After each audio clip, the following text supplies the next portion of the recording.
6 o'clock. You all please stand and join me for our Pledge of Allegiance.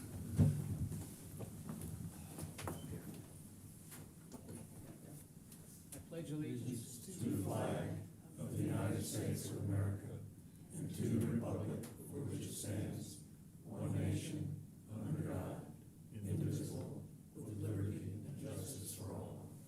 Thank you.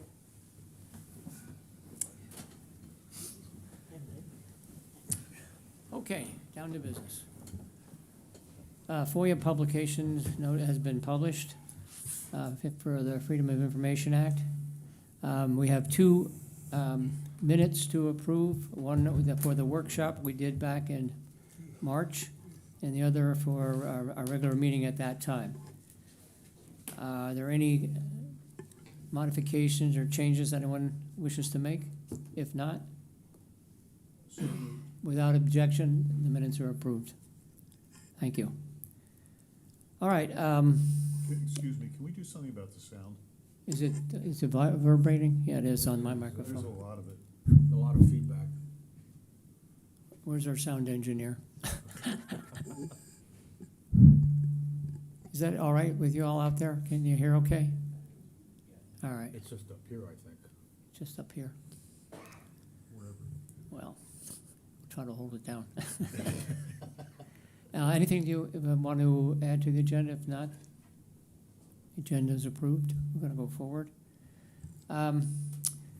Next comes a time for citizen comments on non-agenda items, but let me just go over a few remarks before we have any citizen comments.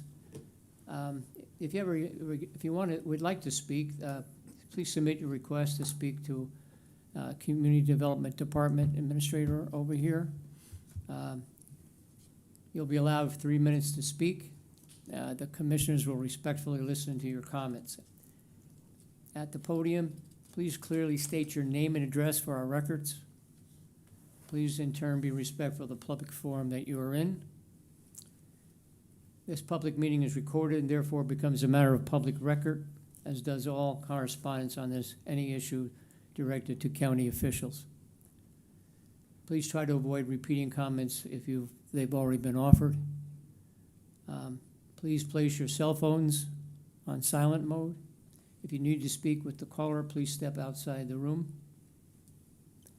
And just as a reminder, the Planning Commission is an advisory body to County Council, and as such, the Planning Commission recommendations on any issue goes forward to County Council through Community Services and Land Use Committee, then to the County Council for the review and voting determination. So the Planning Commission recommendation is a step in the review process and voting determination of County Council. Okay? I'll ask at this time if there are any citizen comments on non-agenda items, something that is not on the agenda that someone would like to speak about to the commission. Okay, if not, we'll move on to our first action item.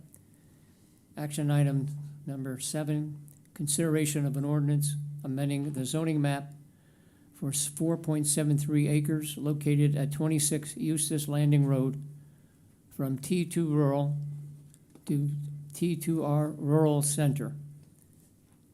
And to T2R Rural Center, yes, that's twice. Okay. From the county? Hello. Alrighty, so this is a rezoning located at 26 Eustis Landing Road. So the applicant is requesting to rezone an undeveloped flag-shaped parcel made of 4.73 acres. The request is to accommodate a marine service / repair shop. The current zoning of the property is split between T2R along Eustis Landing Road and T2RC along Sea Island Parkway. The surrounding lands are comprised of a gas station and seafood market along Sea Island Parkway and single-family homes along Eustis Landing Road. So the existing zoning, the lot is currently zoned T2RC and T2R. The portion being considered is the portion that is zoned T2R, or T2 rural. This permits residential development at a density of 1 dwelling unit per 3 acres, and it also permits very limited non-residential uses.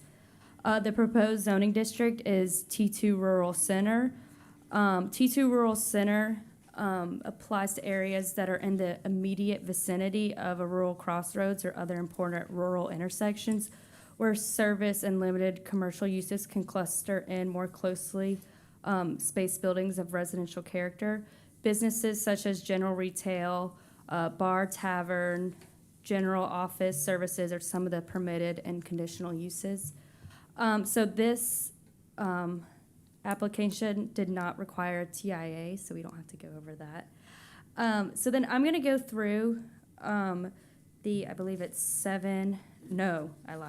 9 criteria for this, for zoning map amendment review standards. So number 1 looks at the consistency with and furthers the goals and policies of the comprehensive plan and the purpose of the development code. So we wrote, no, the comprehensive plan identifies this particular site as rural crossroads place type. This means that that rural crossroads place type overlay provision should be used when this zone is to be upzoned. When this property is upzoned. The rural crossroads are typically located at intersection of 2 or more rural crossroads or roads. They provide a small amount of pedestrian-oriented, locally serving retail in a rural context and transition quickly into agricultural uses. So therefore, zoning the entire property T2RC would extend the commercial center of the district 425 feet further into the neighborhood, which is incompatible with this place type. So even if the rural crossroads PTO was to be used, we would still look at this further and recommend that the parcel stay as is due to the necessity of the quick transition to agricultural use, which is currently present already due to the split zoning of the parcel. The comprehensive plan also calls for revising the growth boundaries between the city and the county in accordance with the 2019 Ladies Island Plan. In this area, it recommends moving it to the eastern boundary of the Walmart site. So any rezoning in this area resulting in more commercially zoned land would counter this recommendation. We go to number 2. It is not in conflict with any provision of the development code. Number 3, no, this rezoning does not address a community need. 4, no change conditions require this rezoning. Number 5, compatibility with existing and proposed uses surrounding the land. So it is not compatible. The parcels that are zoned T2RC nearby are also split zoned along the front portion to ensure that rural center uses are concentrated along Sea Island Parkway and that the single-family homes are located along the local roads. Furthering the depth of T2RC coverage would disrupt the intentional development pattern in this area and create a precedent for the nearby parcels. Number 6, this would adversely affect nearby lands. Commercial traffic could significantly disrupt the rural intent of Eustis Landing Road, especially considering that the parcel extends more than halfway deep into the road, potentially impacting the quality of life for its single-family homeowners. Number 7, logical and orderly development pattern. No, piggybacking off of what we just talked about. Number 8, discussing would not result in adverse impacts. No, because any development on the site would be required to adhere to all of the standards that the county has. Number 9 would result in development that is adequately served by public facilities, schools, parks. So this development would not affect schools, and the developer would be responsible for covering any required enhancements or expansions to water and sewer capacities. We did reach out to Beaufort Jasper Water, and they stated that there are no concerns regarding capacity and service at this specific location. So just to wrap it all up, staff's recommendation is denial for the reasons stated. The zoning of the parcel was deliberately designed to confine businesses along Sea Island Parkway and prevent their encroachment onto local roads. This intentional limitation on growth in the specific area has been established to preserve its character. In addition, the comprehensive plan specifies that any rezoning in this area should adhere to the rural crossroads place type, which is not the case in this current proposal. Questions? Nope. Okay, no questions. May we hear from the applicant? Is that Mr. Torrance?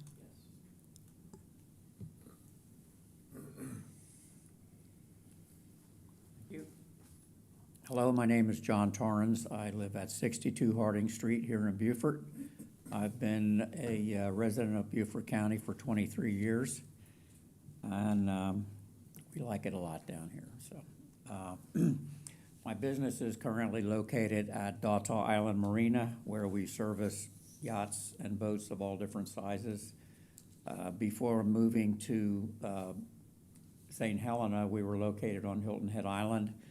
We have a good reputation.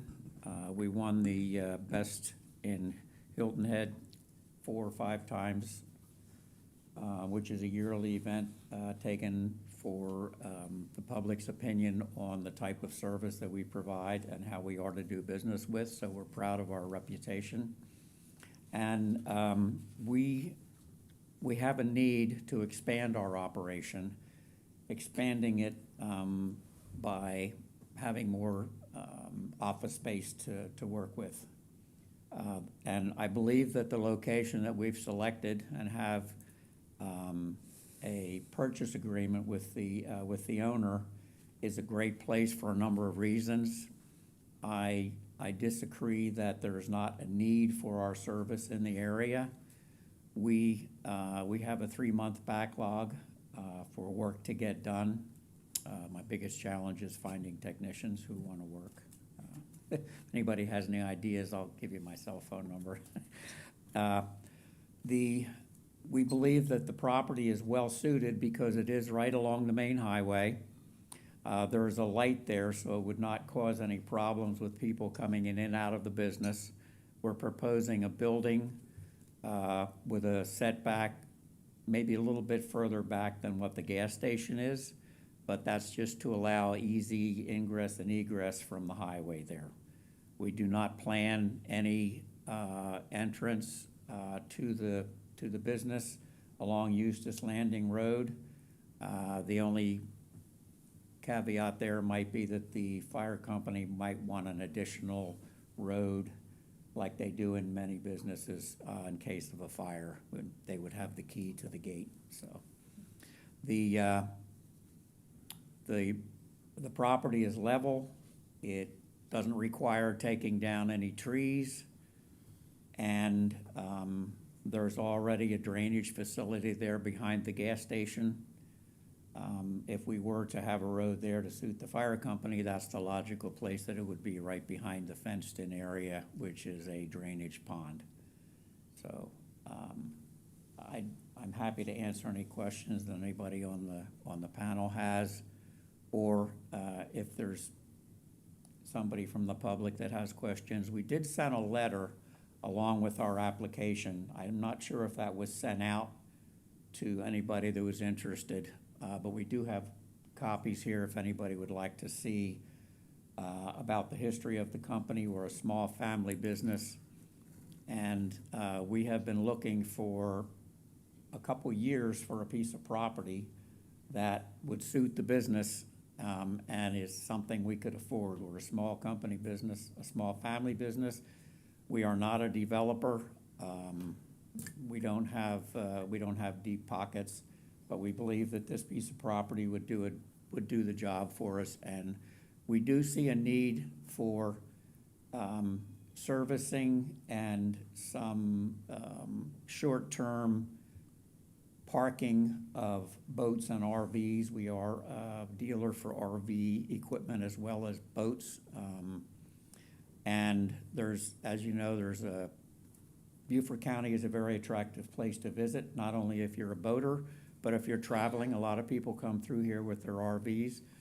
The nearest place that I know of is on 95 to get your RV serviced if you have a breakdown or if you need servicing done.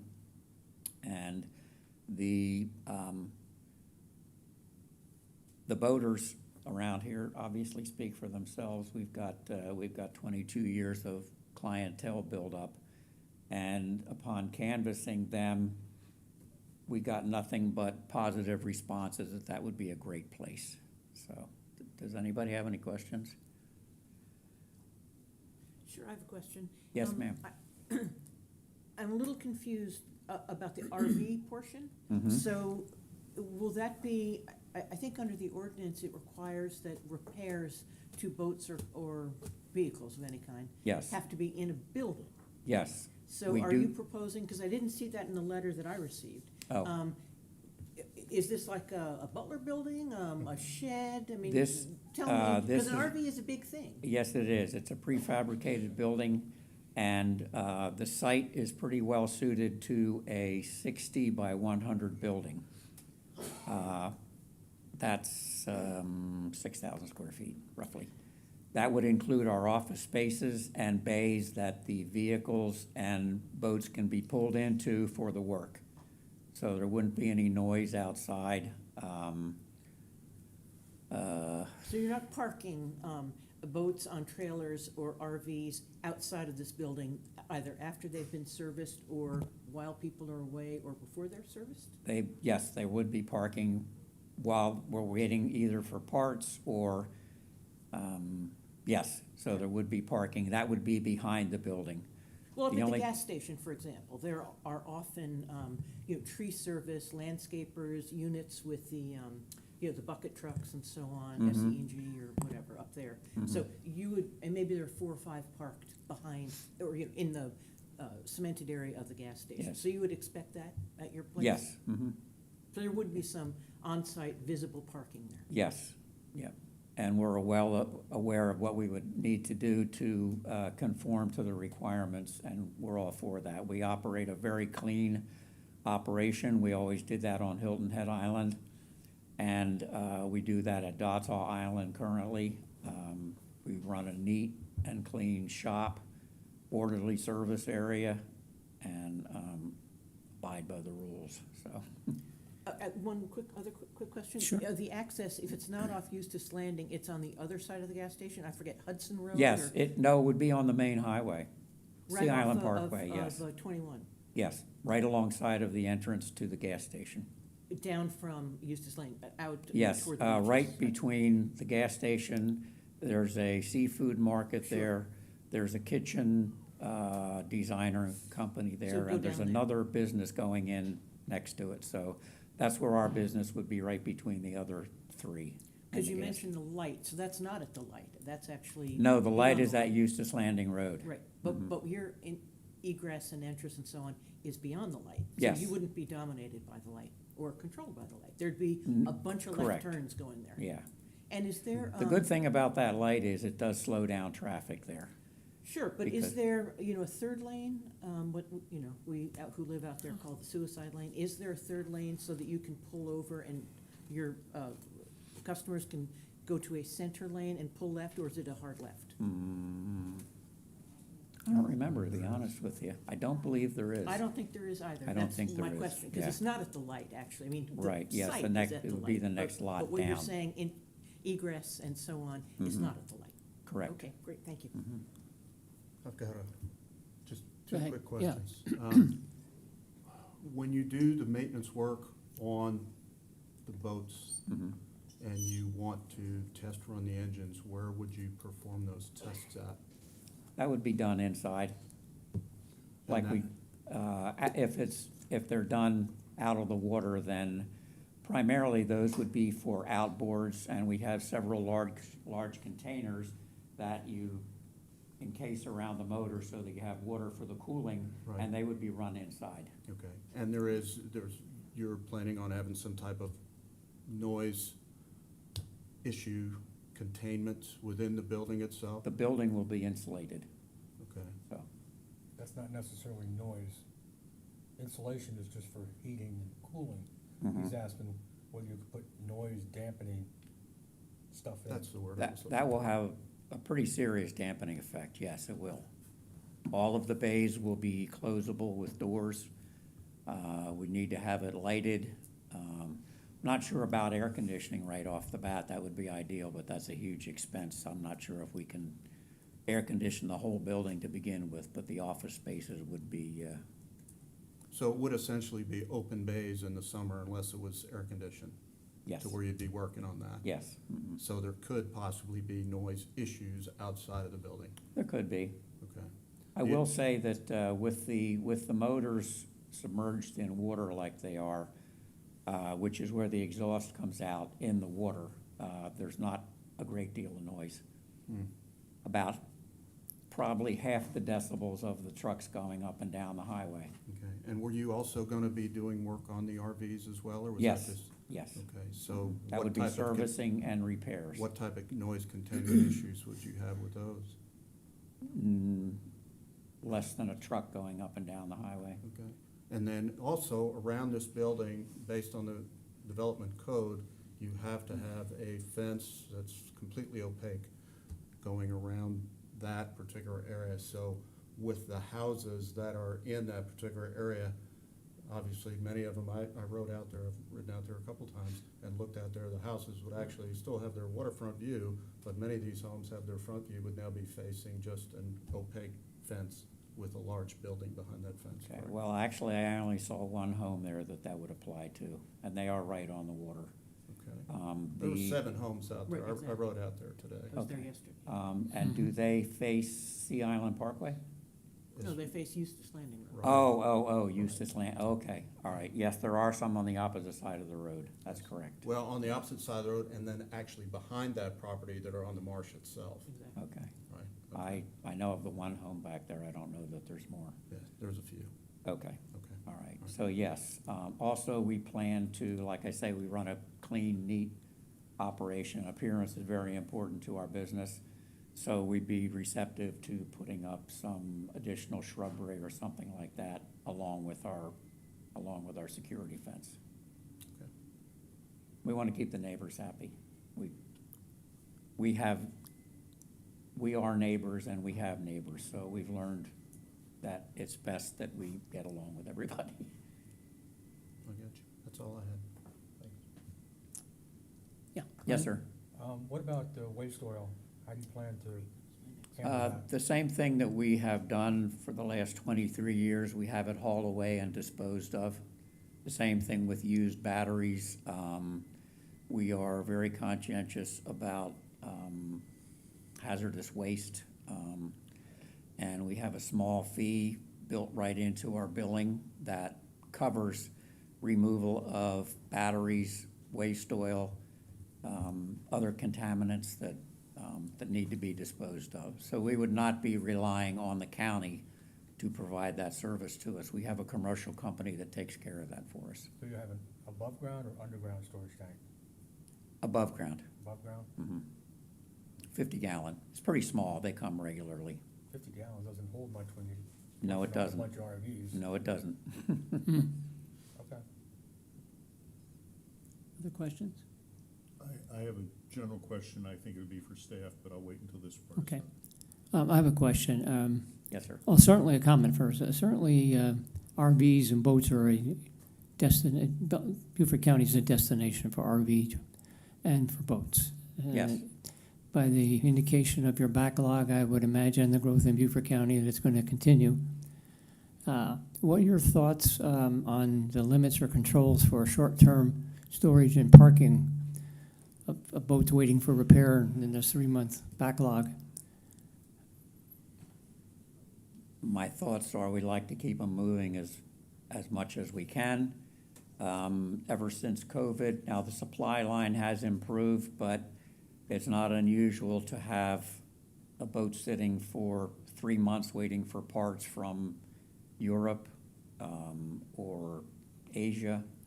And RVs are not quite as susceptible to the parts weight that boats are, but there are those instances where they could be there for quite a period of time.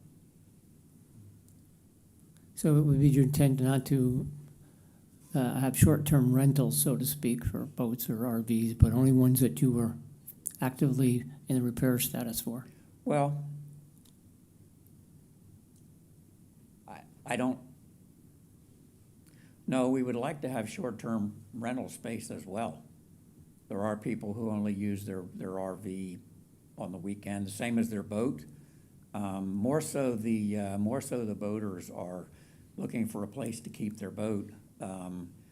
And as you know, a lot of the developments, especially the high-density developments that are now the trend, don't allow for any parking by your home. Many boats and RVs won't fit in a garage. A lot of the townhouses and other developments that are being proposed and being built now, you're not even allowed to have, if you're a service technician, you can't keep your work van by the house. So we're not planning on having any storage for, or items for sale out front either. There's a lot of, you mentioned the gas station where they have a parking lot behind it. I know that there's several 45-foot trailers in there on occasion with for sale signs on them, and we're not interested in having stuff there for sale. But as far as short-term parking, yes, that would be part of our requirement to provide the service to the boat owners and some RV owners as well. Thank you. If there are no more questions, One quick one. What's the backlog of boats needing repair, boat engines needing repair at Daughtah right now? I assume that your proposal would help with overflow from Daughtah Marina, is that correct? Absolutely. There is a mixture, we actually have two production boards. We call them the production board. We have one for Daughtah owners. Those are the homeowners that live on the island that have boats, either in the marina or in the dry stack or on their docks, which are within the confines of the island. And then we have a non-owners board, which are people from outside of Daughtah Island. And right now, the mixture is about 50-50. So, and basically, we get to them as fairly as we can, but primarily it's based on waiting for parts, and all depends on where the vessel was built, if it was built in China, if it was built in, there's a lot of Italian boats now. So it depends a lot on where the parts come from and their availability. I think you said in your letter that there's no room for expansion of your offerings at Daughtah, is that correct? That's Did I correct. read We're that out of properly? footprint. We're out of footprint, so there's no more. Unfortunately, they have not been able to proceed as quickly as we had hoped with the building out of the marina, which was destroyed. The marina is at about 15% of what its original capacity was before Hurricane Matthew. So that would have been a huge help with our current business load, but as you know, it takes time and you have to jump through a lot of hoops to build a marina. So yeah, there's a current need, and I see that need increasing, like I mentioned, because of the way the county is growing. There's a lot of people moving to the county. There's a lot of construction going on, new housing, and a lot of this new housing, it's not 3 acres per lot. I was lucky to find a 3-acre lot in Beaufort that we were able to purchase, and it's pretty much on the marsh. But those pieces of land are going away. They're being bought by developers that have put up multifamily, you know. So I see the need increasing for our service as much with RVs as I do with boats, because it's a great recreational area, Beaufort County. So. But why choose a residential neighborhood to put this in? You know, why are you coming to us to ask that your parcel be entirely commercial? So that we have flexibility with how many vehicles or boats we have there at one time. We really can't control all phases of it, so we need some place to, to put vehicles and vessels. Most of the vessels will be on trailers when they come. The owner will bring them, they'll leave it there, we will take it inside to work on it. It'll be put back on their trailer, be put back out in the yard, and they'll come for it. Or if it's there, or if they are a weekend boater, it would be there during the week. They would come for it, take it, use it, bring it back. We would do whatever repairs and then park it for them. Thank you. Yes, sir? When somebody brings their boat with them to get service, do you have any kind of, stipulation that they not bring a boat that has 5-gallon cans of gasoline in there? Being a fire hazard? You know what I mean? No. You can have a boat sitting there for 3 months and there's 5 gallons of gas in there, No, sooner or later. the vast majority of the boats that we work on, which are trailerable size, which are 30 feet and under, are gasoline powered. So they have tanks within the boat, or they have portable cans that sit in the vessel, and they just hook up to the motor with a quick disconnect. So we're very cognizant of gasoline, and we do require that any vessel or RV that comes in for servicing be fully insured. We ask for proof of insurance before we'll do any work on them or even allow them on the property. And so what we would be doing there would be nothing different than what we've been doing for 23 years. And we've never had one accident, and we've never had one issue that I know of. So it's pretty good track record. Thank you, Mr. Torrance. Okay, my pleasure. Before we go to public comment, I have one that's been offered. Did you want to ask your question of staff? I do. Help me understand something or refresh my memory. 2TR. What do we expect on a 2TR property? I mean, the T2R? gas station is a 2TRC, so I can see what that is, and that would certainly, I believe, fit what the gentleman is asking for. 2TRN, I'll get through these letters and numbers, appears to be more residential neighborhood. At least that's the way I understand it from reading the description. What do we expect of a 2TR? Basically, it's T2 rural, and it's primarily a low-density residential district. Combination of agriculture, low-density residential, and some non-residential uses. And that differs in what way from 2TRN? Well, there's a little bit of a legacy here that we inherited. This is going back 20 years. The reason we have the dark blue zoning and the dark green zoning and the light green, the T2RN, these were areas that prior to 1999, when we adopted a zoning ordinance at that time, there were clusters of 5-acre parcels or less, 5 or more parcels that were 5 acres or less. And the reason that we did that was the T2 rural zoning disadvantages, it's one dwelling unit per 3 acres. So the smaller the parcel you have, the more of an impact it's gonna have on a property owner. The larger you get, you have more subdivision options. And part of that dark green zoning was to give smaller property owners a little more flexibility. And so it's a legacy that we inherited. We even took a step, about 10 years ago to get rid of that because we believe that it creates this kind of patchwork quilt of zoning. But our council was adamant on Ladies Island, and this is technically part of Ladies Island, to keep the current policies in place. So it's kind of something we inherited. But the difference between the T2 rural neighborhood, that's about 1 dwelling unit per acre, and the T2 rural, it's 1 per 3 acres. Okay. Yeah. So what would happen if we were to say yes and the board go along with our recommendation? What would happen with that light green that's left between the that will be left between the two TRC and the two TRN. I mean, does it just sit there forever, or is? Yeah, I mean, this is a petition to rezone as you're seeing the map, so that would remain T2 rural. Okay, thank you.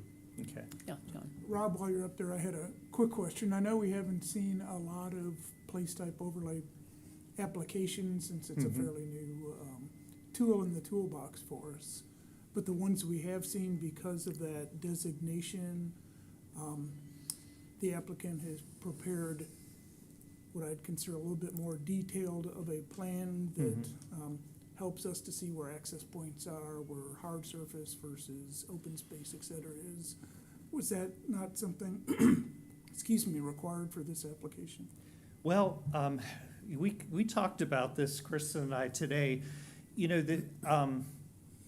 the place type overlay is an option.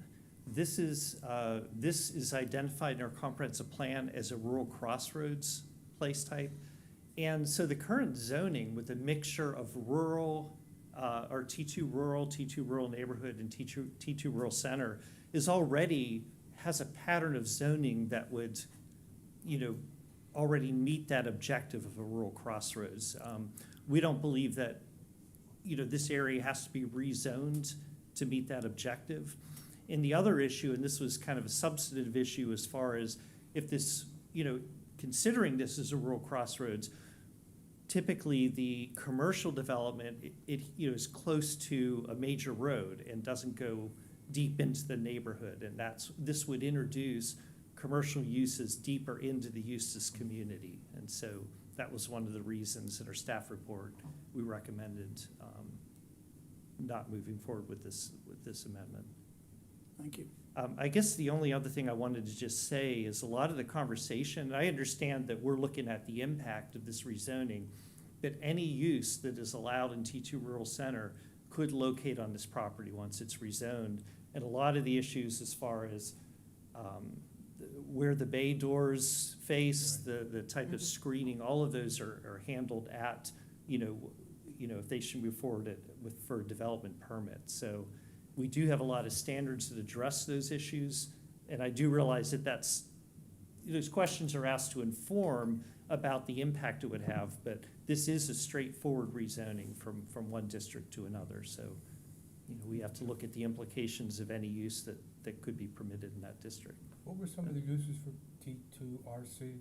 It's a pretty broad, they're generally low intensity. There's nothing greater than 15,000 square feet, but it does allow retail, office, and some light industrial. So that district is pretty broad in what it permits. Okay. Thank you. Wait, one more?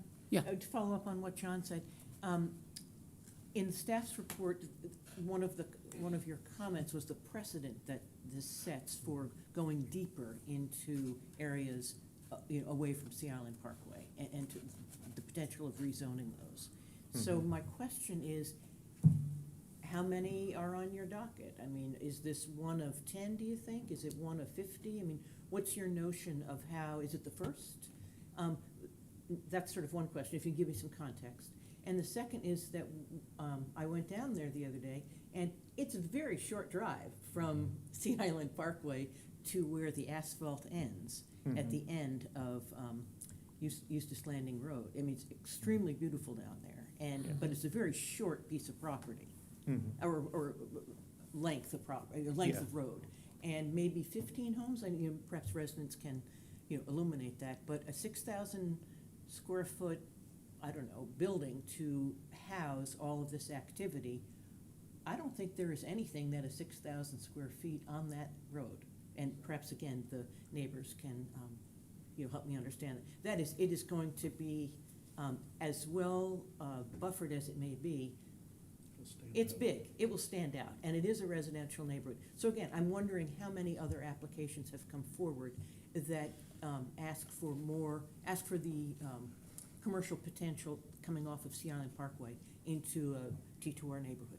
I mean, we don't really have a bunch of parallel examples, and basically they would have all come to the Planning Commission. But I do remember that, and this is one of the advantages of having institutional memory.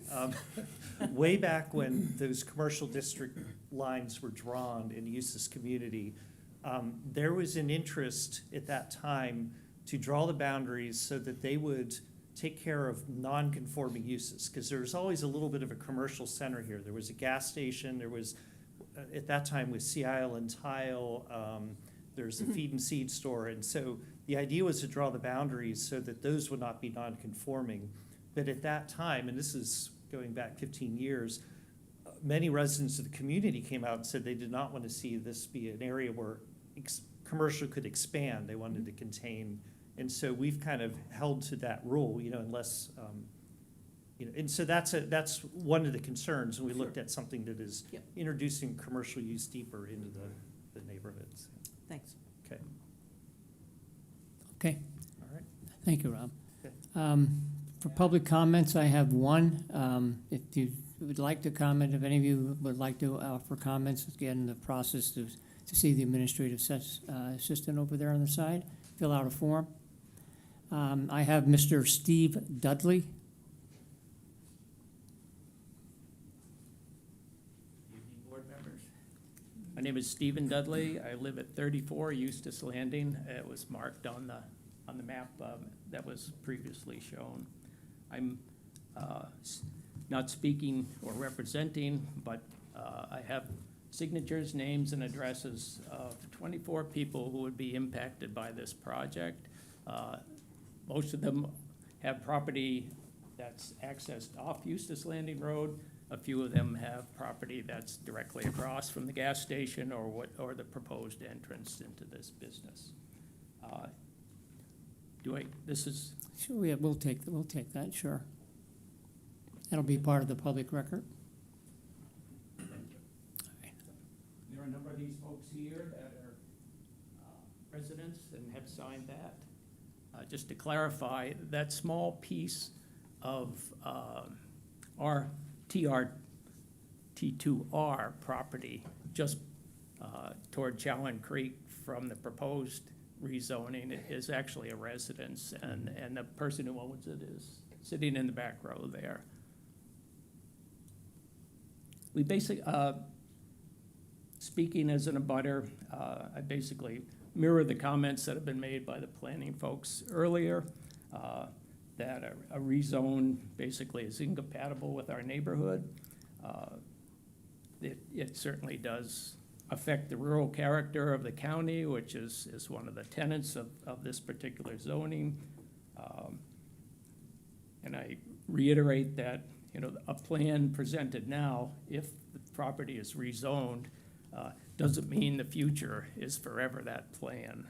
It could be more onerous, and we would have less control as abutters. A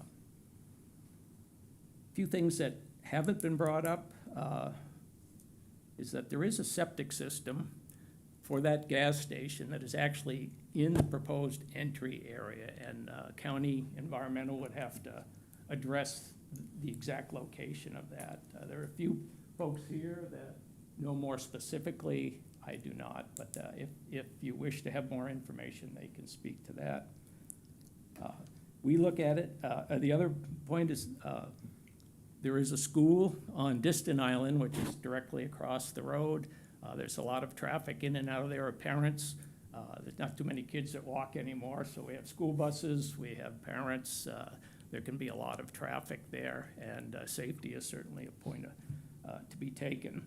And also, the last just general point is that this neighborhood is a flood zone.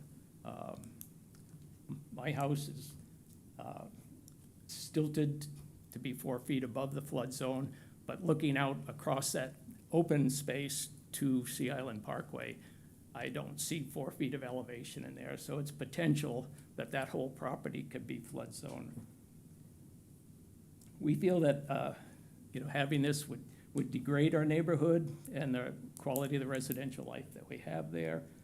Property values could be degraded. We've already spoken, and your questions have highlighted that there's got to be more noise, dust, safety lights, odors from welding, from petro handling, and basically the predominant breeze comes down that meadow and into our neighborhood. So we see those all as impacts. And as I said, I haven't found one resident that has anything but a negative view of rezoning that. In fact, I mean, if I had my druthers, that property should be basically T2RN and not even T2R to accommodate a house that exists in it. And because all of the other predominance of the property there is already in T2RN. I thank you for your attention. Thank you. Like I said, these folks are all residents, my wife, the woman who owns 32 years standing, and all the other folks that are working or could not be here. Thank you very much. Thank you, Mr. Dudley. Ms. Karen Redford?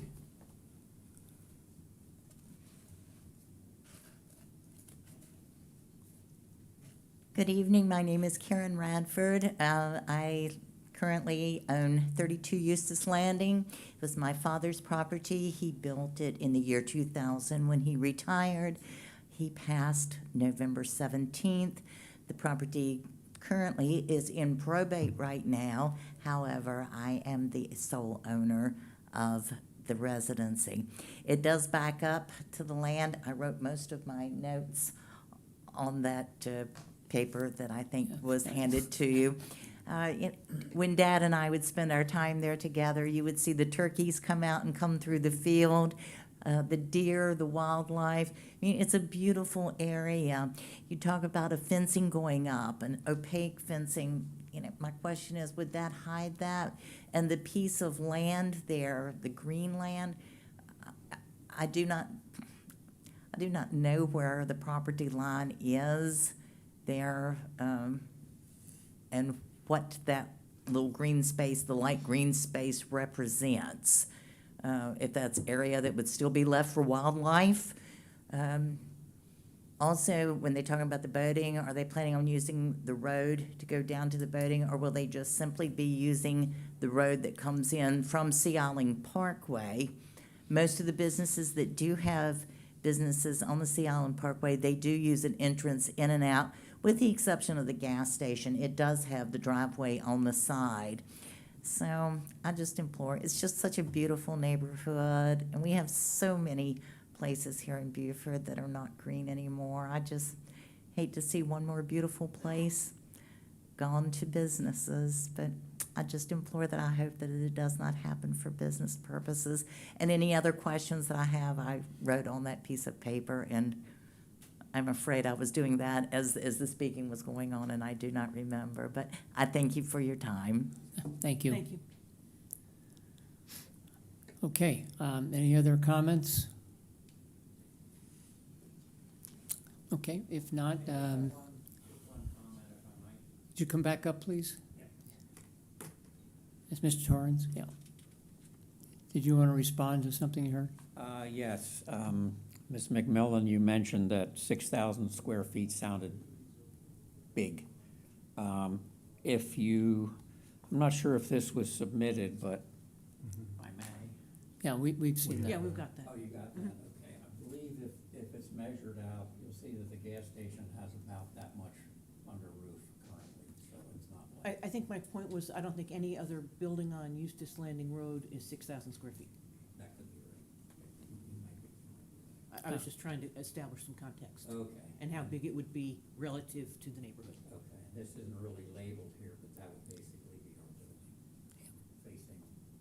facing along the woods here. All right. Thank you. Thank you.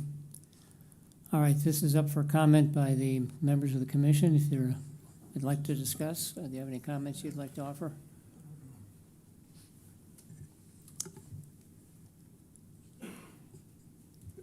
John, I'm go happy ahead. to make a few comments. I guess first I wanted to let Mr. Torrance know, I think I probably speak for everybody sitting up here that we appreciate small business investment and your investment in Beaufort County, it sounds like the business that you've been running, Marine Tech Services, is upstanding and is doing all the things right.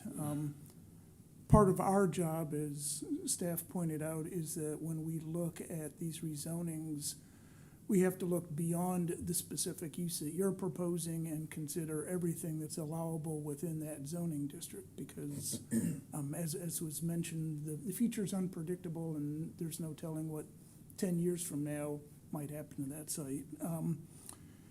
I also wanted to mention that this area is also unique in the fact that this rural crossroads overlay, place type overlay, is unique to that particular intersection.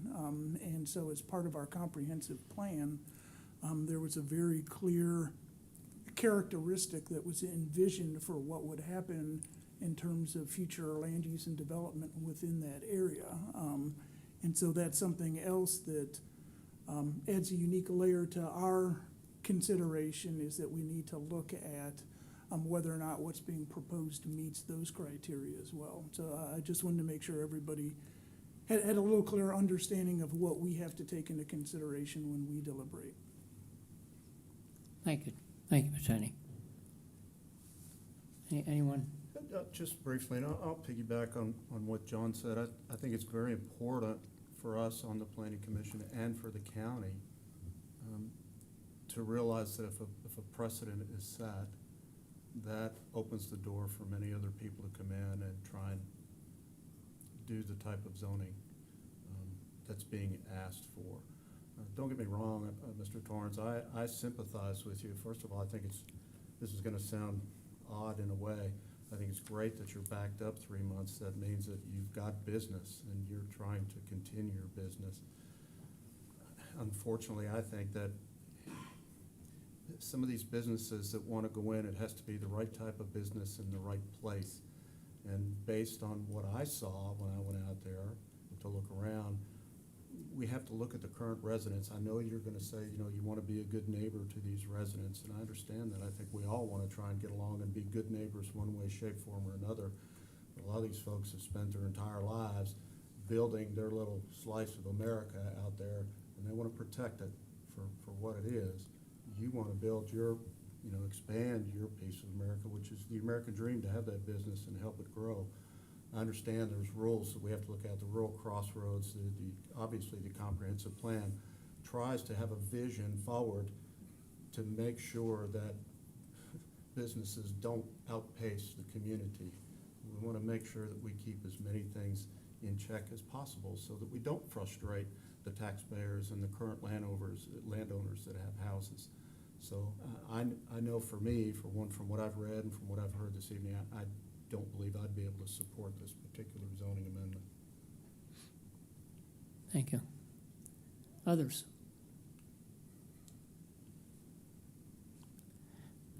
Well, I'd just like to throw in my comments. I endorse both what Mr. Henny and Mr. Ross addressed. I think clearly there's a demonstrated need for repair of RVs and boat services and storage of same. I'm concerned about the continuing growth that's going to transpire, as this is a much-needed service with a limited area to be developed. Certainly, it doesn't appear to be useful to the community. I was out on the road and traveled up and down it, and it is a beautiful area. And a commercial business atmosphere is not suited, in my opinion, to that community. I support the staff recommendation and endorse the comprehensive plan, and as well the Ladies Island plan, which has been studied for many years about limitation of growth and about thoughtful planning for rural development and commercial use. So I'm not able to support at this time the rezoning as requested. Other comments? If not, can we have a motion one way or the other to address this rezoning request? I'll make a motion in denial of an ordinance amending the zoning map for 4.73 acres, R200 019-000-0076, located at 26 Eustis Landing Road, from T2 Rural and T2 Rural Center to T2 Rural Center, T2 RC. That's in their bills. Second. We have a second. Any discussion, comments? Okay. All those in favor of the motion of denial, raise your hand. It appears unanimous. The motion does not pass. A motion passes for denial, excuse me. Thank you. All right, we're going to move on to our next issue. Consideration of an ordinance amending the Community Development Code, Division 6.3, Traffic Impact Analysis, to update traffic impact analysis standards.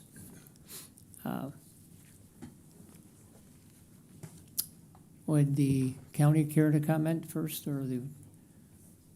Yes. Yes. Kevin Sullivan, transportation planner. Would you please introduce yourself for the audience on TV? Absolutely. I'm Kevin Sullivan, Beaufort County engineer and transportation planner. I'm here tonight to bring forward the adoption of an updated TIA ordinance that will provide more consistency to the process. To ensure this consistency, we are placing emphasis on multi-jurisdictional coordination and a revision to the TIAs, and a revision to how our TIAs are to be prepared.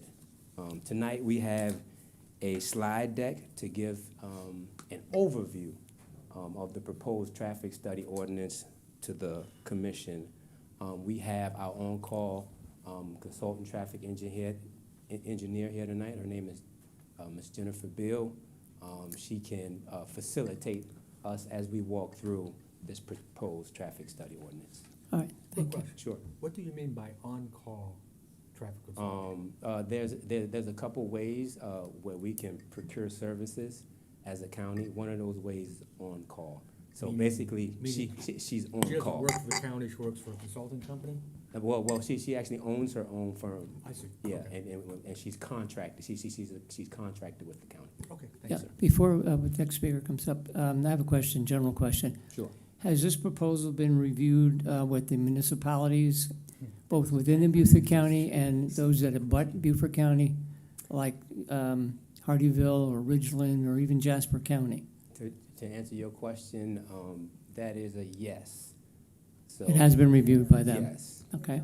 Yeah, sure. So yes, this has been presented to the LATS Policy Committee, and then also a working group was created with the LATS, which is our MPO, our metropolitan, well, Okay. of course you guys know that. So we presented it to the LATS committee last fall, and then we've created there's been a working group with all the jurisdictions, so Beaufort, Port Royal, Hilton Head, Hardyville, Jasper County, and of course Beaufort County. And we've had it at the staff level, we had it at the policy level for the policy committee, and then it's also been presented we've been working with the actual wording, and the municipalities a number of them are going through the same process of working through adopting this plan.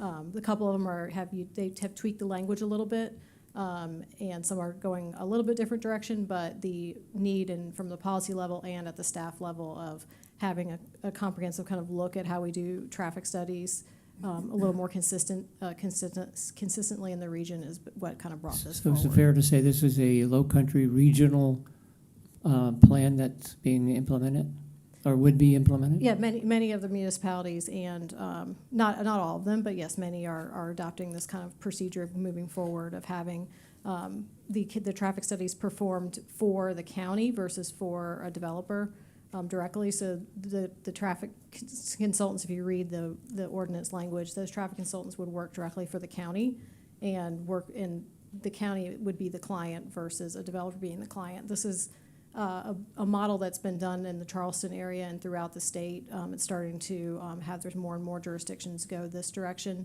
so that the traffic studies are actually done for the municipality or the county. Okay. Thank you.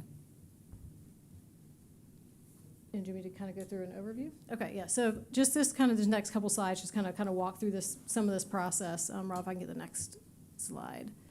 As Kevin said, we're looking at kind of having a consistency with the traffic studies and what is included in them. For example, from like an approved development standpoint, what transportation improvements are being done by other developers, and really kind of create a comprehensive database that all the consultants, the on-call consultants will use to be able to say, okay, well, we have a project here, so we're going to pull, you need to use this growth rate or include this development that's been approved at the planning commission level, or if it's going through the development permitting stage.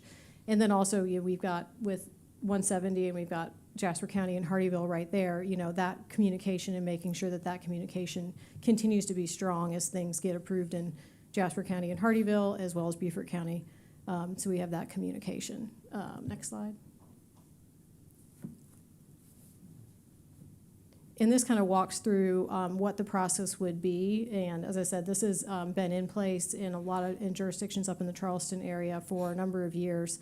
But basically, you start with a kickoff meeting where the developer would meet with the county, and then the consultant would be assigned from the on-call list. And basically, you have the meeting with the county staff, and then you would have also DOT is, of course, involved in a lot of our traffic studies these days because they own a number of the roads. And so we've got the coordination with the DOT that would also occur, and then we do a task work order. That task work order would be given to the county staff. Then the county staff would, the developer would pay the county, and then the county would engage the consultant to perform the traffic study. The traffic study then would go back to the county for review, DOT for review, and then the applicant or developer for review as well.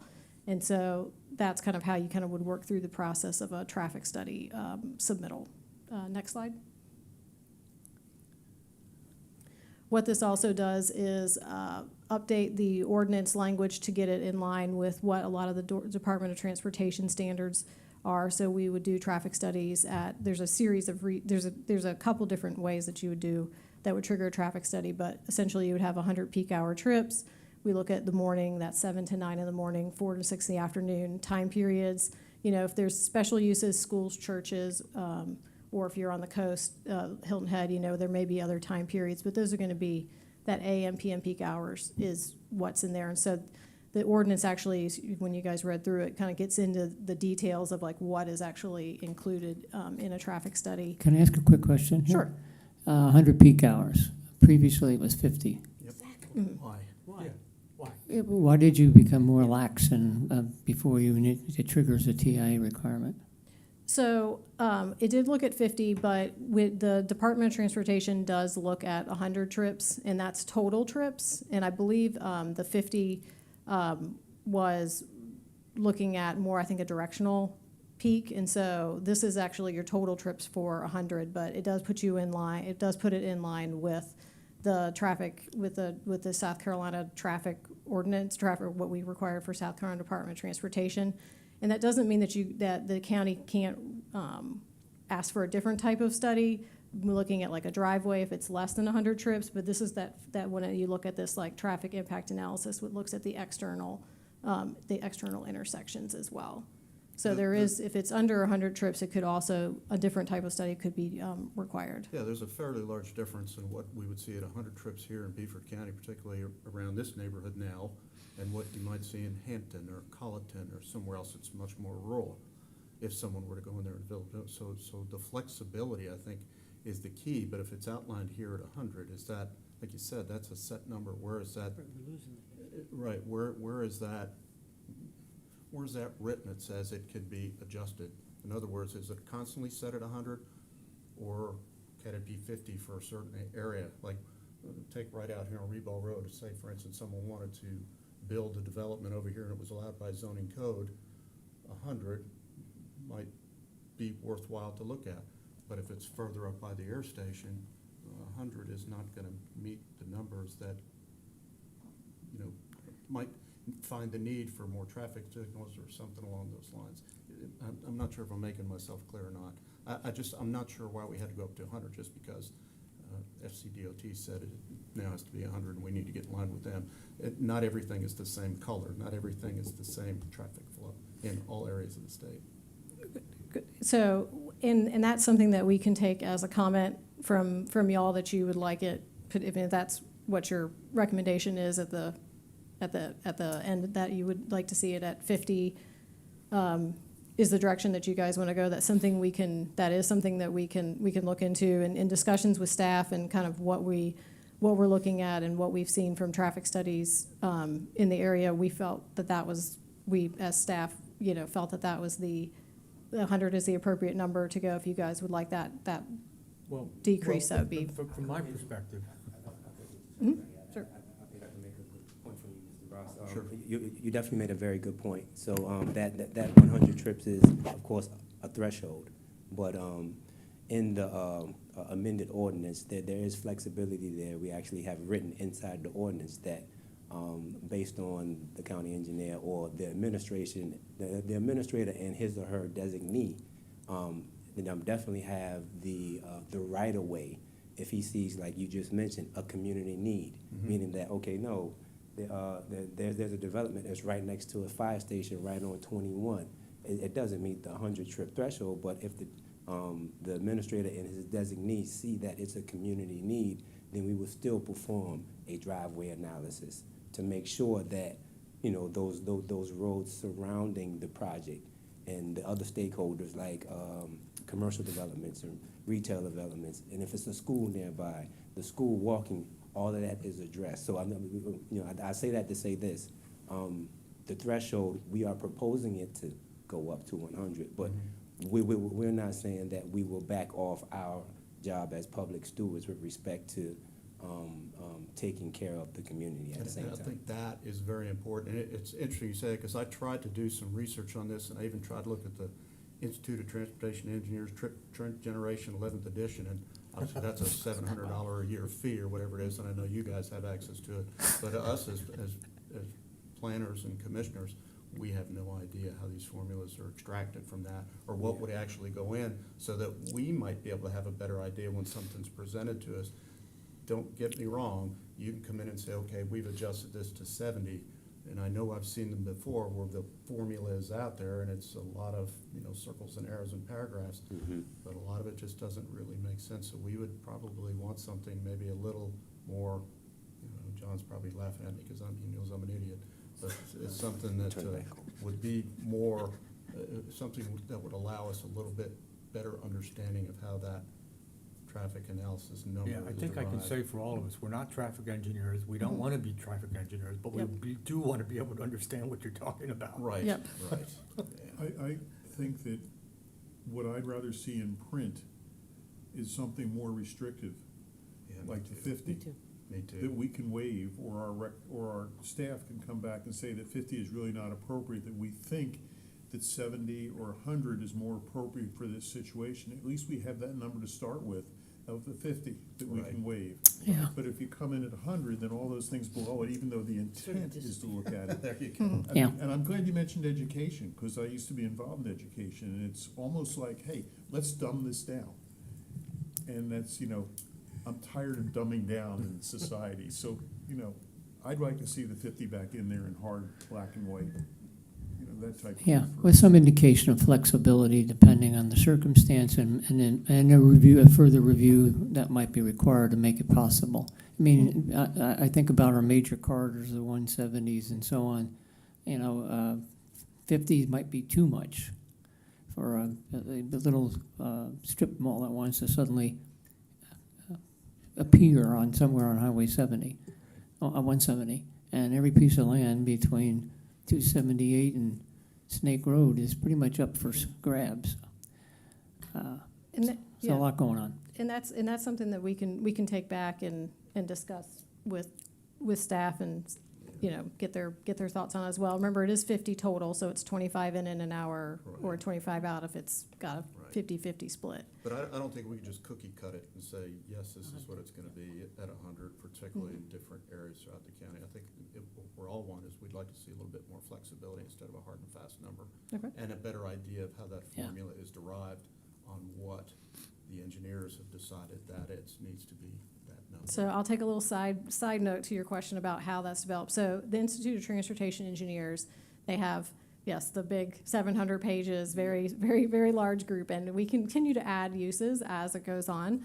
But basically, those are tables based on empirical data at actual locations. So you've got like single-family homes, for example. That's actual developments where they've counted what it is and what the ins and outs are, and developed either rates or equations or both on what they expect for if you have 100 homes, you're going to have this many trips, and they do by day.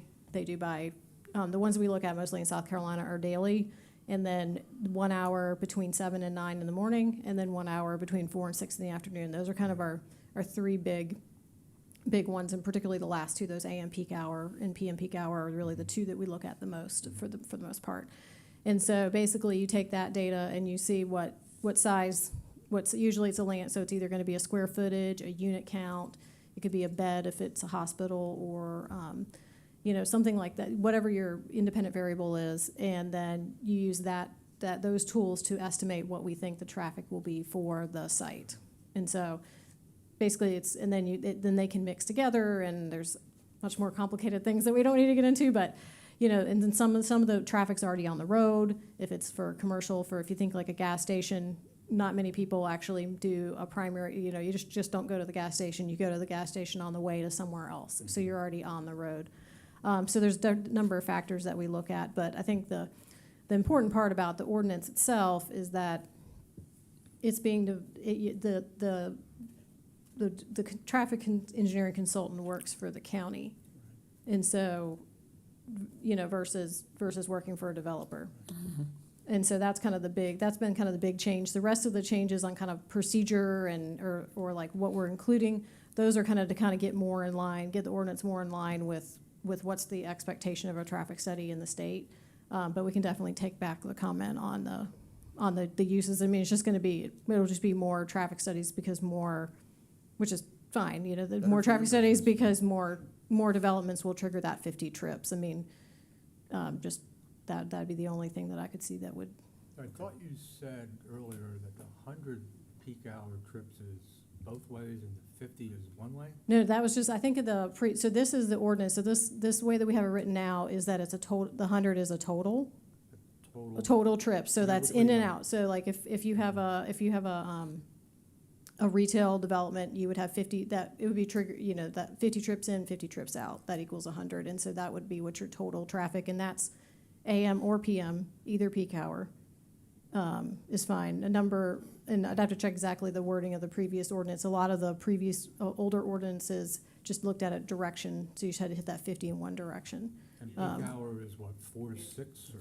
8, 7 to 9? The PM peak hour is 1 hour between 4 and 6 in the afternoon. Okay. And then the AM is 1 hour between 7 and 9 in the morning. Would it be? Well, I was going to say, our current ordinance reads, any development that will generate more than 50 trips during the peak hour, as determined by the county traffic engineer, shall require a TIA. Right. Okay, so it's 50 total. Mhm. Okay. Would it be helpful to have a definition of these things in the ordinance? 100 peak hours is 1 hour here, 2 hours there, and 100 trips in either direction. It's 100 total trips is, I believe, how it's phrased. So I don't believe there's a wording change that would need to be done, and it's peak hour, and those are the two peak. I mean, your peak hour could be other than AM and PM or in addition to AM and PM. So if you have a church, we have a tendency to do churches on Sundays, of course, because that's their higher time. Schools, you also have a school PM peak, and so that school PM peak can be earlier in the day where we actually look at for schools, we look at like an AM, a school PM, which is usually that 2 to 4 period. Okay. And then you look at a PM from that 4 to 6 period. And so. More complicated than I thought. Every site is slightly different, so you do have to look at that, and that's why you've got the designee, or the county staff person that's able to kind of manage this piece of that, where they will, we do a review for the traffic studies that come through the encroachment permit process. We usually will work with the traffic engineers and set a study area and what they need to be studying in the beginning, then they study it, and then we review it. And so Kevin and I both do that piece as these projects go through the process. Okay. I probably should know the answer to this, but is there language in here that specifically, because you have as a bullet point here about the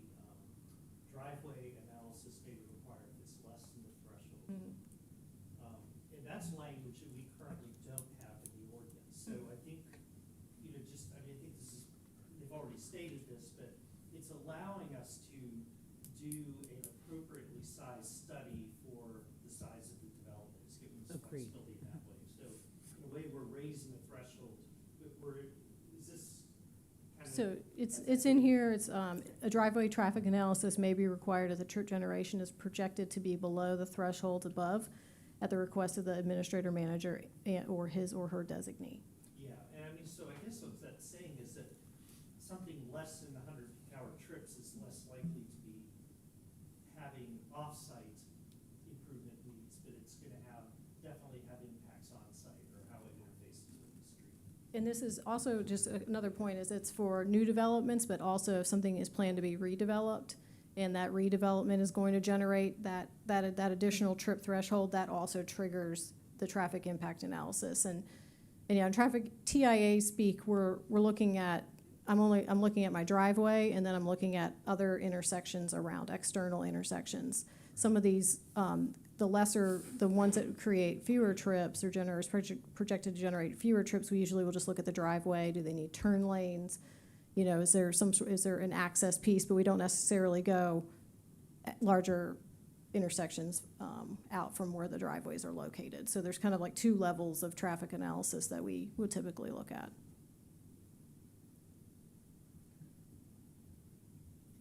There will be more questions.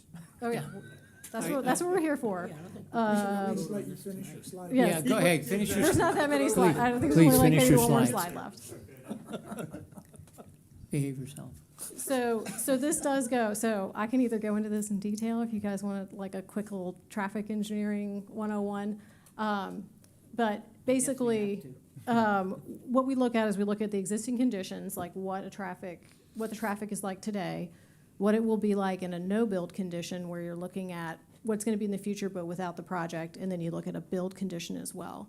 We also will look at, in cooperation with the DOT, the number of access points, and also with planning department, number of access points that are there, what's the spacing, because even the Department of Transportation and the county both have standards for that.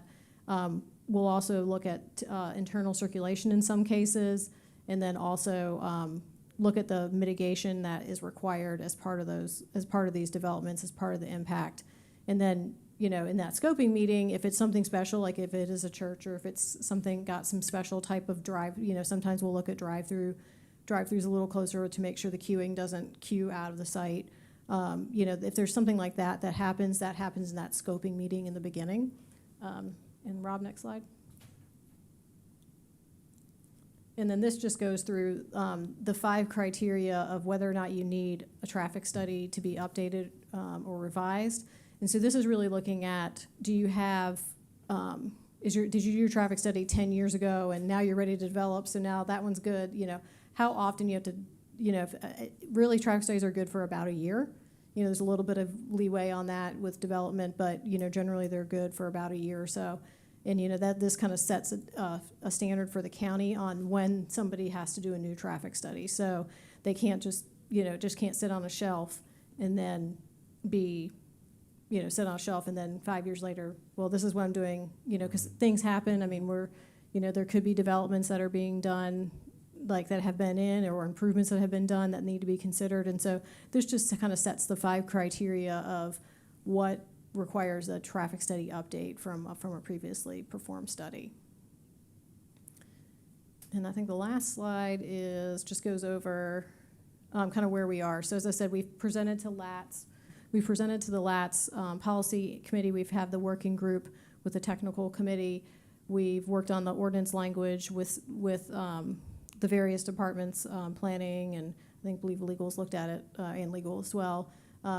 We're kind of all in the phase right now. So the municipalities that are moving forward with this have had the kind of started workshops with their planning commissions.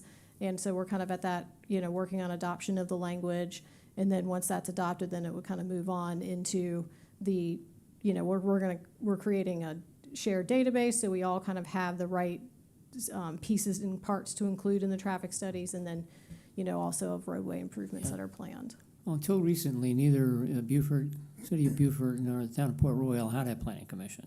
So they're brand new now. So you're sat down with that new group of new planning commissioners to have a workshop to discuss a uniformity or a regionality.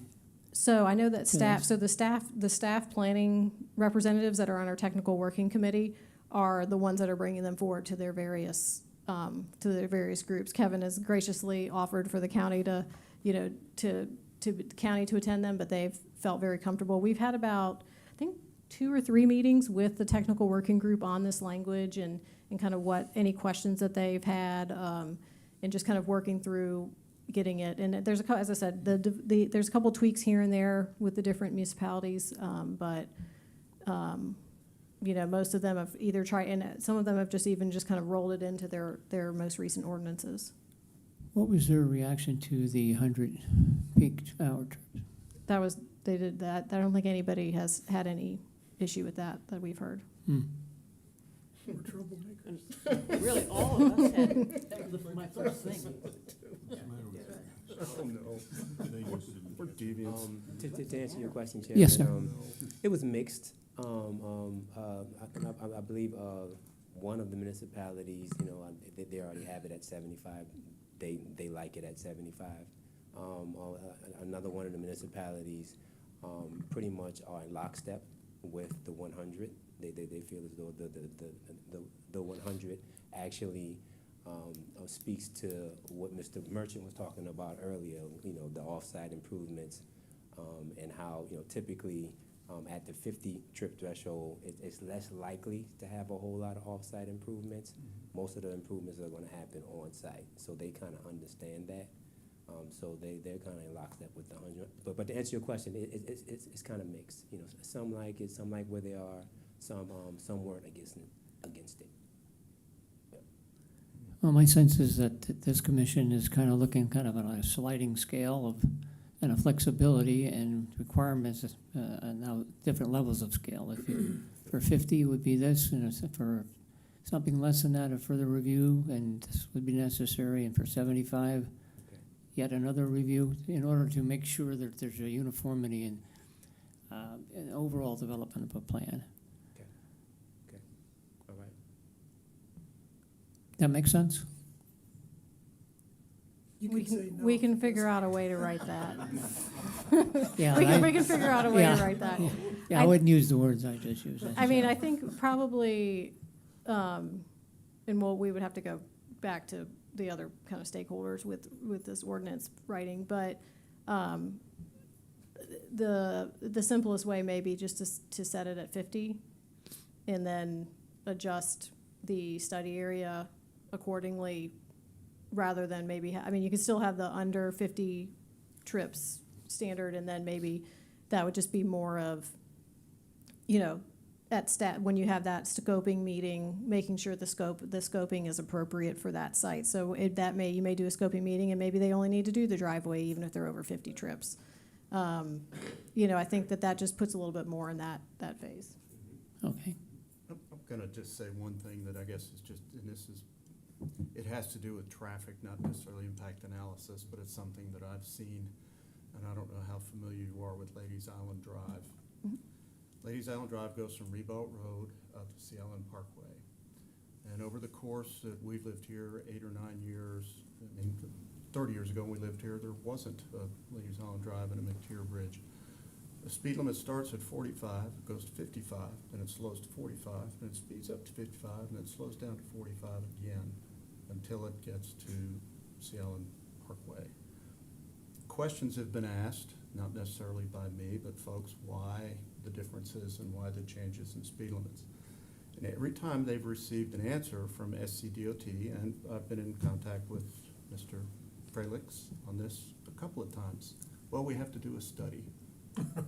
I have emails in my iPad here that are 3 years old, and I've asked, how long does it take that study to get done? I can go out there, you give me a ratchet and a screwdriver, and I could change every sign on that to make it one uniform speed limit to accommodate the amount of growth and the amount of traffic that we have on that one particular road.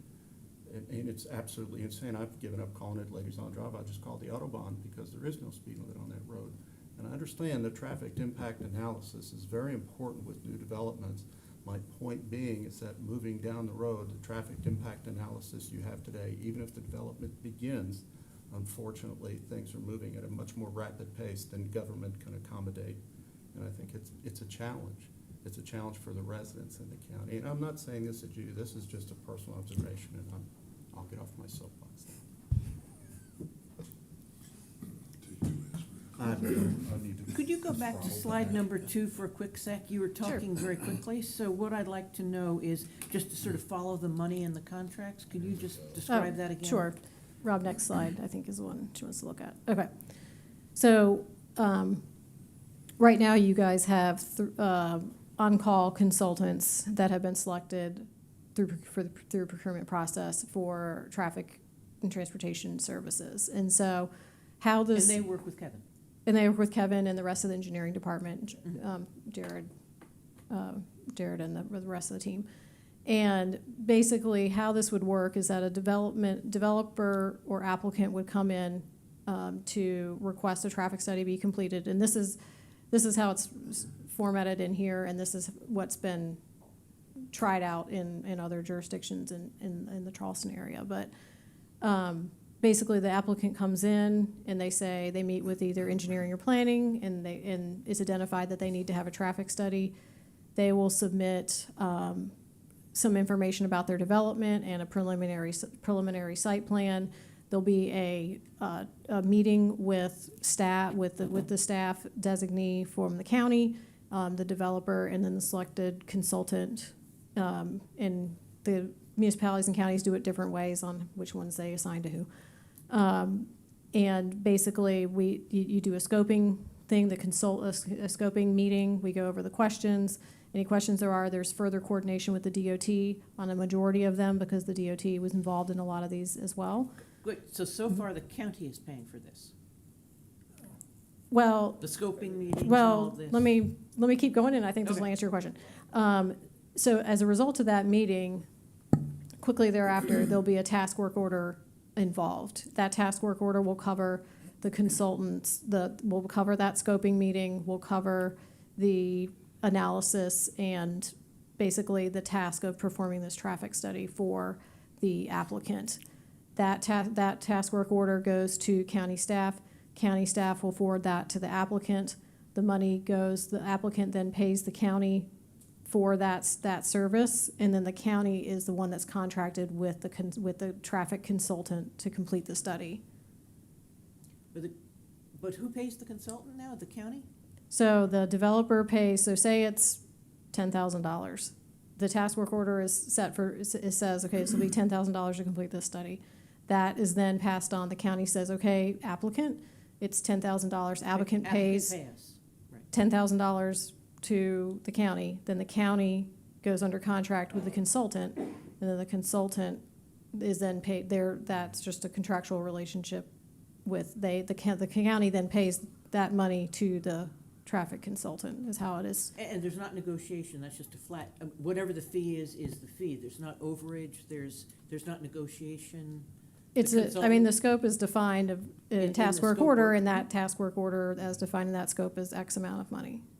And I have a question to follow on with that, if I can Sure, jump please. in here. Yep. In the notes that we got, it also talks about traffic signalization. It says the applicant shall provide funds for future signals to the county to Yep. deposit in escrow or special account set up for this purpose of future installation of traffic signals. I get that.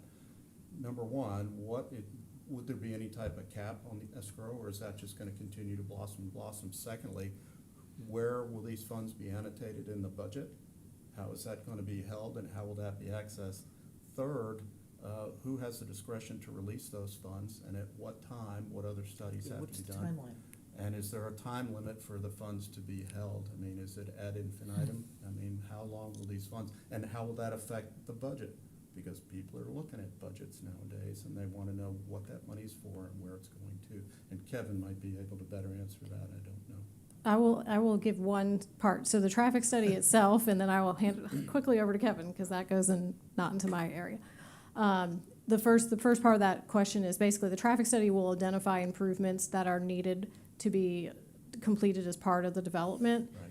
That piece is, and that would be, and, the traffic studies get then, they go through approval where they get approved by the county, they get approved by the state. There's an expectation from the state to be able to have your project move forward, that whatever's identified in those improvements that are in the traffic study need to be completed as part of the development. I will hand it over to Kevin for most of your question. Thank you.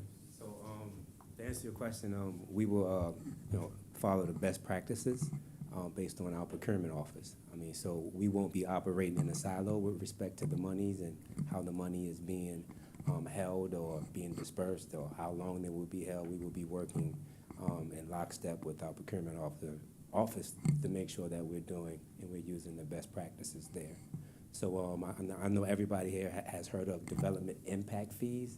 So this will be liking to a development impact fee, just to kind of give you some foundation. Okay.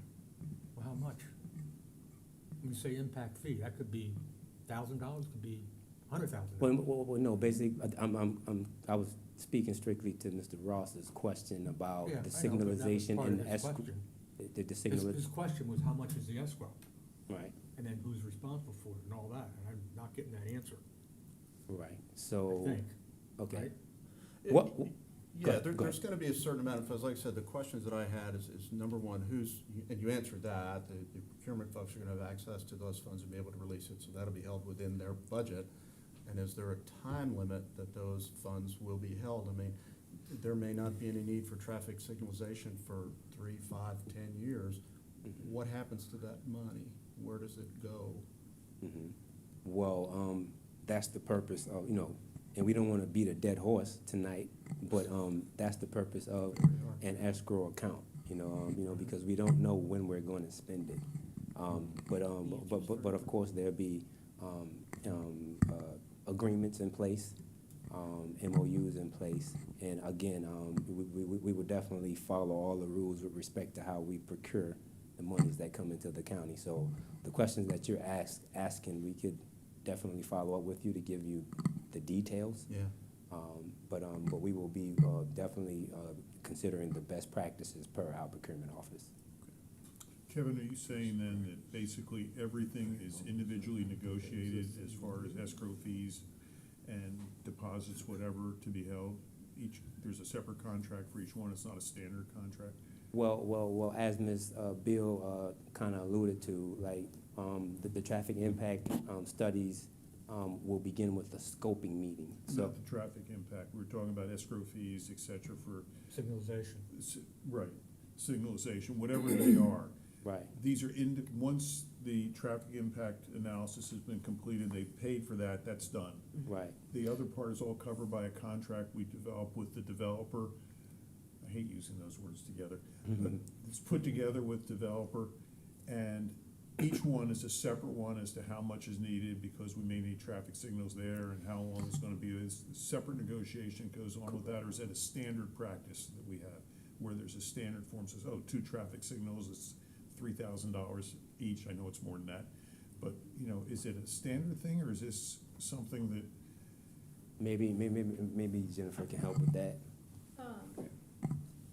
So I think that, the reason that this has been brought up is that what will happen sometimes is there'll be a development that will come and that will need, it's projected to need a traffic signal in the future. It doesn't meet, there's federal warrants that need to be met to be able to be allowed to put in a traffic signal that you have to prove to the Department of Transportation that it's needed. And so what has happened in the past is that, by the time the traffic signal is needed, there's no money that's been set aside for this. But to all the details of the escrow account, I think that's information that we can get. I don't think that Kevin or I know that. We may even probably need to talk to finance and see exactly how that is going to be set up. That's kind of beyond us, beyond me for sure. I got you, and I apologize for Yeah. asking that. But that's something that we could find out a little bit more information, but that's what it is for. The rest of the improvements that are associated with the traffic study, like if you need to put in a turn lane or if this needs to be done, those get done at the time of the study. It's for some of these developments or some of these things that would be in the future that we know are coming, so that there's actually money there to, 5 years, 10 years from now, what it, to pay for that. But I don't know all the details to I got you. all that I understand. piece that you asked You just happen previously. to be standing. Still, But I think your point, Dennis, is very, very well taken, because, and you probably don't know this, my background is school districts up north, and we never had the money to build a school, because if there was an escrow, nobody knew where it went. And so, I mean, your question is a very important question as we go into a time with inflation and the fiscal rapid development that's transparency. going on here. So, thank you for bringing it up. Maybe we can learn more about it going forward. I mean, from my perspective, an escrow is an accounting function that should not be in an ordinance. That's where I'm coming from. You're basically saying to a developer, we want you to put X amount of money into an escrow account, you may never see it again, and we're expecting them to just go forward with that. I can't think of too many developers that would wanna do that kind of thing. And it's in the ordinance. Yeah, agreed. There's no. Doesn't make any sense to me. But that's all part of the task work order. You've identified which intersections you're analyzing and are going to know through that process, and at the end of that process, what improvements are going to be required. Maybe. Correct. May be required. Maybe required. Well- Is it well- 3 years from now, 5 years from Well- now? Because That you, they thought Okay. would happen doesn't happen. Can I But we jump in can't- real quick? Hang on. okay, I'm Let me jump in real quick and clarify. Sure. Okay, so when we do a traffic study, I don't want you guys to go down a rabbit hole you don't need to go down. That's why I stopped you. Okay, so when you do a traffic study, you have a set of intersections, you have a set amount of improvements. Those improvements are identified, those improvements are required at time of study, where this one piece of where we don't know exactly when it'll be warranted, we have an idea, if we do a traffic study, that the traffic signal based on projected volumes will be warranted in, 28. But you can't put it in until 2028, because you have to prove to the Department of Transportation that the signal is actually needed. They just don't let you put it in early, because there's a whole series of reasons on why you don't put a traffic signal in early. So where the reason that the idea of this account was created and reviewed was that piece of, you have a transportation improvement that we know is coming in the future. We don't know time certain of when it is, but everything else in the traffic study, most everything else in the traffic study would be time certain. You have to do it at this phase or that phase. Just because there's a separate study that's associated with a traffic signal in particular, that's why that has a little bit different wording associated with it. But, I mean, definitely we can get more details and work with county finance and legal on the questions that you have today. but traffic studies are a forecast, right? It's not an exact science, No, is it? it is an actual count of what is going on, not a forecast.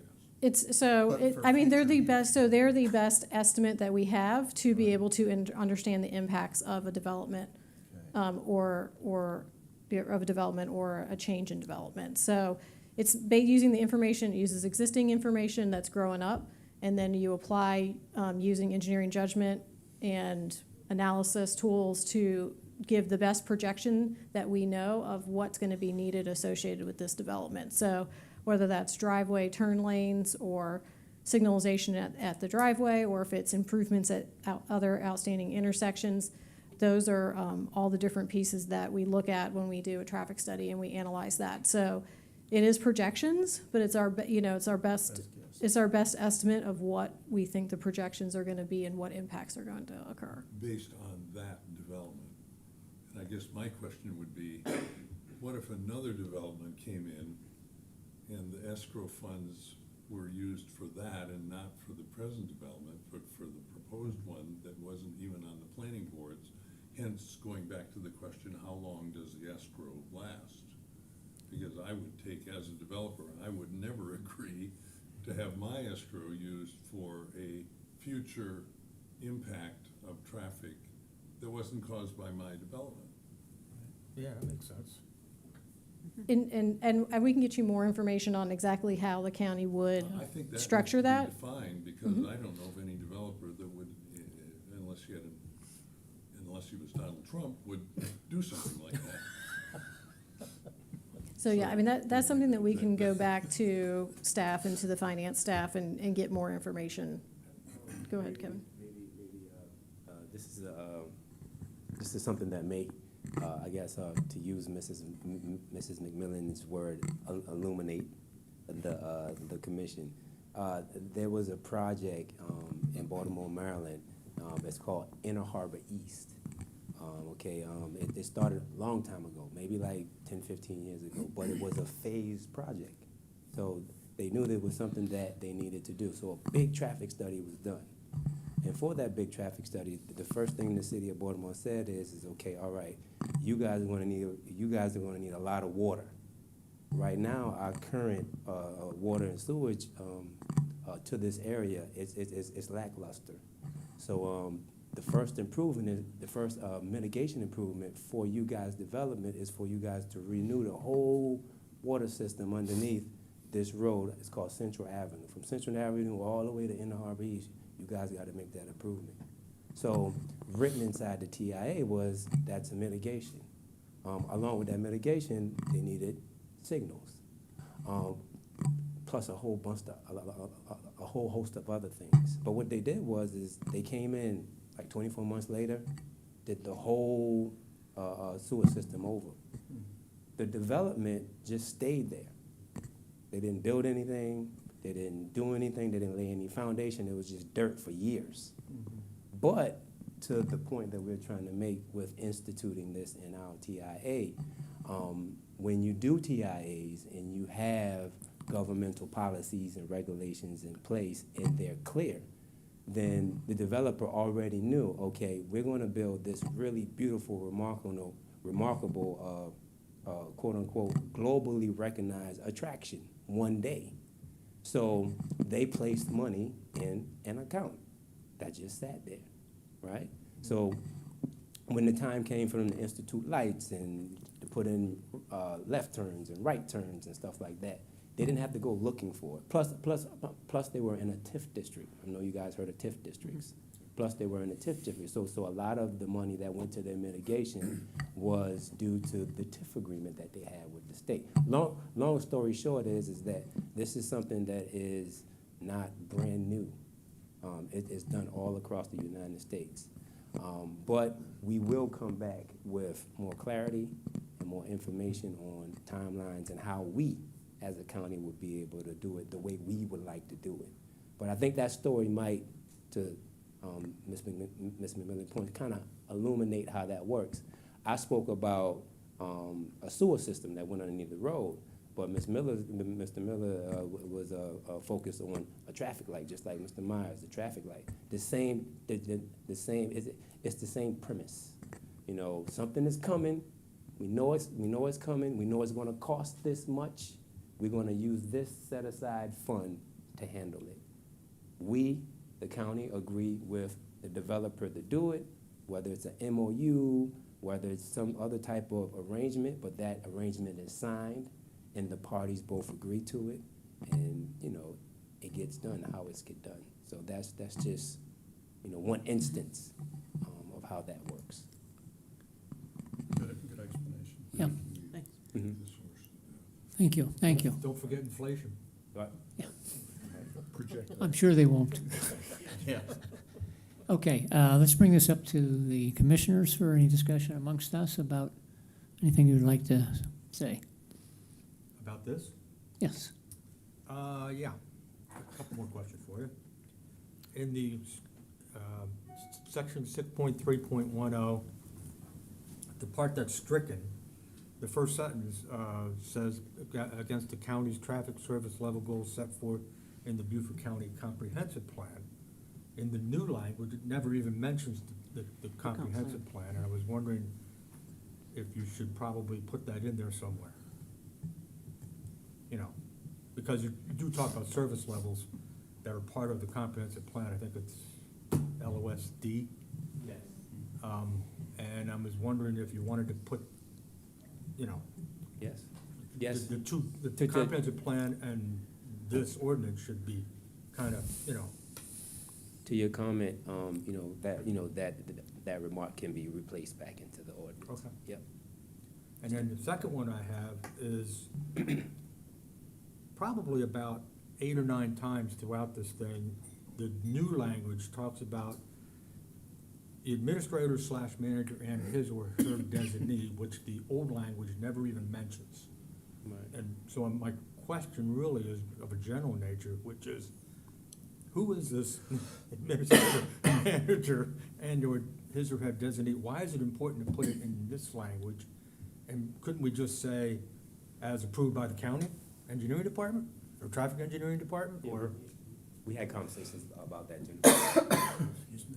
Yes, so the reason it says administrator, manager, and his or her designee is because it's gonna be a different process. It's gonna be managed by a person at the county. We just don't know who that is. Okay. And so Well, I we, understand why you don't put the name in. right, well, But you right, have to put a but title in, even, yeah. like, just gives flexibility to, maybe it would change over time. We've had some discussions with, many, this has gone, as Kevin said, this has had many different versions, but this was felt to be the best that we could, Okay. the best that reflected the direction that the county wanted to go. Okay. That's good. Okay. How many traffic engineering consultants do we have now on this on-call basis? We currently have 3. So that was sort of a question that I had in terms of the pre-qualification process for who gets to perform a TIA. Is that process the same now as it currently is, or are you somehow changing how consultants get selected in order to be able to perform a TIA under the new ordinance? Well, it wouldn't change. The county has a fair and transparent process to how they procure the services for our traffic engineers. So that process of being fair and transparent wouldn't change. Okay, because it seemed like I Yeah. read somewhere that one of the reasons for this was to have greater consistency in terms of how the process was being done, and I didn't know if that was specific to the TIA itself, or if it was also tied somehow to how you were pre-qualifying engineers that were able to do the work. So, That was more specific to a developer hiring his own engineer versus the county having its own engineer now to do the TIA. And this TIA proposes that the county will have its own engineer. I got one more question. You talked about having the need to do this so that you get away from the inconsistencies of the past TIAs. What were you seeing that made it inconsistent? Well, it's things that we were doing with respect to our traffic assumptions that we kind of want to formalize. We're kind of doing them informally, but we want I to see. formalize them. So Jennifer spoke about growth. I mean, she spoke about approved developments, like the developments that's in the pipeline. She spoke about multi-jurisdictional coordination, meaning us speaking to Hardyville speaking to us speaking to Port Royal speaking to the city. So those are the things that we're kind of doing informally, but we want to use this TIA to codify that, to say, no, this is exactly how we plan to do these things moving forward. So that's the reason, okay, Yeah. makes sense. I'm done. Okay, just a comment. We're at a juncture where there have been a significant amount of questions and requests for further information just to get a better understanding of the new processes that are going to be put in place, whether it be escrow, signalization, et cetera, TIA selection criteria. Do we want to make a motion to approve with provisions, or would we prefer that the transportation organization come back to us with some identified areas for further questions? based on your questions. Is there any feel for that, any comment on that? I like option number 2. I would Me too. too. I'd like more information, particularly from the financial and budgeting. We've raised enough issues. And it's really because of the transparency issue that I think that everyone is concerned with as far as, like I said, fiscal responsibility throughout the county. Everyone wants to make sure, even though it's coming from a developer's gonna wanna know where Yeah. that money's going and what's gonna be done. No, good point. Good point. Yeah, I have the same sense of that. There's a lot of new processes here, and following through on all the details that need to be thought through by whether it's procurement or accounting or legal considerations or whomever now is engaged in the process that wasn't in the process before, is to make sure we have it nailed down so there's something doesn't slip through us. And that we do this with the objective, as you stated, to have a regional approach to our analysis that meets the concerns that impacts us across the region, whether we be a municipality that's impacted by another county or another municipality, or a number of different municipalities. Right. So I'm ready to entertain a motion based on what you just commented on as to carrying this forward. Do you need a motion for that? Well, I guess we don't need a motion for that, do we, Rob?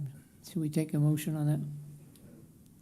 It's always safe to take a motion. Yeah, I think it is too. So make a motion to table this until more information is available from the particular departments that we asked from. Well, I'd like you to specify in the motion what that information needs to be, so they can come back with specific responses that will then be able to go forward with their activities here, because they have a very active calendar to get going on this issue. Anybody would like to make that motion? Yeah, right. Just- Do we have a recording that we can go back and pick out? What's the easiest way to do this, Rob?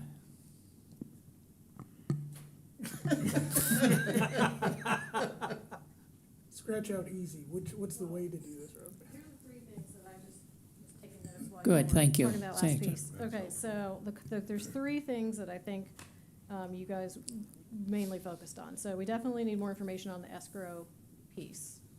So we'll hopefully get that, have somebody. And Kevin clarified that, but we need a little bit You more. want more, finite you want detail. more detail, so yeah, we'll get with Mr. Fralix and see how he wants to handle that piece of it, whether it's somebody from finance or just more information that we can provide you on that. A review of potentially changing it to 50 trips instead of 100. And see if there's any concern changing it to 50, or seeing if there's any concern of changing it to 50. And then the other thing is a reference to the CDC, the code. Yeah, just something that at least. Just something refers in back there it, to refer us into that. Yeah. Really, those are the three main things that I kind of have taken back of like the three major Was there pieces. any other that you thought was compelling? And just to clarify, it was a reference to the comp plan, not the. Yes. code. Not the Okay. same. The comp plan. Yeah, comp plan, Sorry, yeah. comp plan, got it. It doesn't even have to say 2040 comp plan, just, because that changes The current. periodically, the current one, that would be the way. Okay, Yeah. Mhm. I'd like to entertain a motion then to carry So- forward. She just said, I can't. Right. Keeps looking over. The motion is to table the decision on this until we Yes, until, get a response from the areas identified in the discussion this evening. Second. Can you come back next month? Sure. Whenever, I mean, I don't want to rush you if you needed more time to do this. Yeah, Is it I think next month is. Okay, all those in favor of that motion? All right, it's unanimous. Thank you very much. Thanks. I think we should probably also say that the bones of this is really good. Oh, Just absolutely. None of us really understand it that much, that's why there were so many questions, but, Right. so. And do appreciate your explanations, really. do. Absolutely. Yeah. It's very difficult to codify something that hasn't been, Yeah. so thank you. All right, we're at the point where discussion items, I have nothing further to report. Does anybody have any burning thing that they'd like to discuss before we adjourn? I have one question. I am out of town June and July meetings. Sorry, but is there any way I can participate during those meetings, or do I have to be here physically to participate? I believe I can view them, but Can you zoom? There are periods of time when the county authorizes online discussions or interaction. Can commissioners, without county approval, participate and vote online? I'll speak with our clerk and council, if it's a council Okay. committee, how we want Yeah, thank you for the suggestion. The county council has been having occasionally a council member sort of, Yes, I'll verify this. we'll make an inquiry on and that. I promise not to be obnoxious. Well, just as you, just that you show Any up. more so. Wear tan. Just that you show up at the, we're gonna set this process up, show up. Well, it's been a lively discussion this evening. There's no further discussion. This meeting, I declare adjourned. Thank you. Thank you. Thank you.